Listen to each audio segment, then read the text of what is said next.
इससे पहले वीडियो बनाया था मैंने, उसमें एक बात ये कही है कि ये कलयुग का अंतिम चरण है। नहीं नहीं, अभी नहीं है। लेकिन किसी ने कमेंट नहीं किया।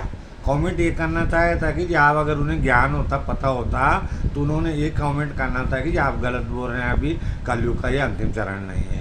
क्योंकि विद्वानों का ये मत, विद्वानों ने ये कहा है कि कलयुग के अभी 5124 साल ही बीते हुए हैं। यहाँ हमारे मोहल्ले में कोई आंटी रहती हो, ब्रह्म कुमारी आश्रम जाते हैं, तो वो भी कहे, मैं उनके कहे पे कह लिया, वो भी कहते हैं कि आश्रम वाले कह रहे थे कि कलयुग का अंतिम चरण है। क्योंकि घोर पाप तो हो गया, 12 साल की लड़की माँ बन गई है, चाहे उसके साथ दुष्कर्मी हुआ है, चाहे उसके साथ दुष्कर्मी हुआ, लेकिन 12 साल की लड़की माँ बन गई। अभी इससे भी घोर का युग आएगा, जब किसी का कोई धर्म नहीं रहेगा, कोई बहुत कुछ उल्टे पुल्टे काम होंगे। हिंदू जो लोग हैं वो गाय का ही मांस खाने लग जाएंगे। तो ऐसा कलयुग भी अभी आएगा। सबसे बड़ी बात है, केवल आत्मविश्वास होना चाहिए, ज़िंदगी कहीं से भी शुरू हो सकती है।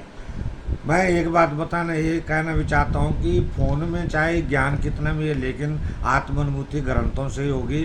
क्योंकि एक बार फ़ोन में ये बात आई थी कि किताबों ने अलमारी में आत्महत्या कर दी और दोस्त मोबाइल को लगा दिया।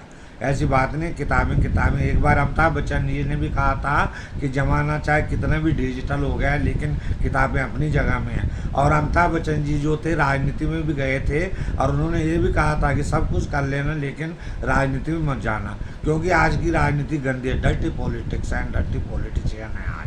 आज की जो राजनीति बहुत गंदी है। यौवन और मूर्खता बहुत दुखदायी होती है। उस पर मैं आपको एक बात सुनाता हूँ।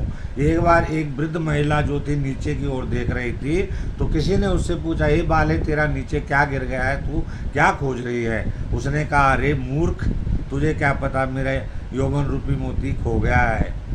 तो यौवन एक बार, जवानी बार बार नहीं आती, जवानी एक बार चली जाए तो फिर लौट कर नहीं आती। इसलिए आदमी को यौवन में अपने को सत्कर्मों में लगाना चाहिए, और कभी भी अपने सत्कर्मों में लगाना चाहिए।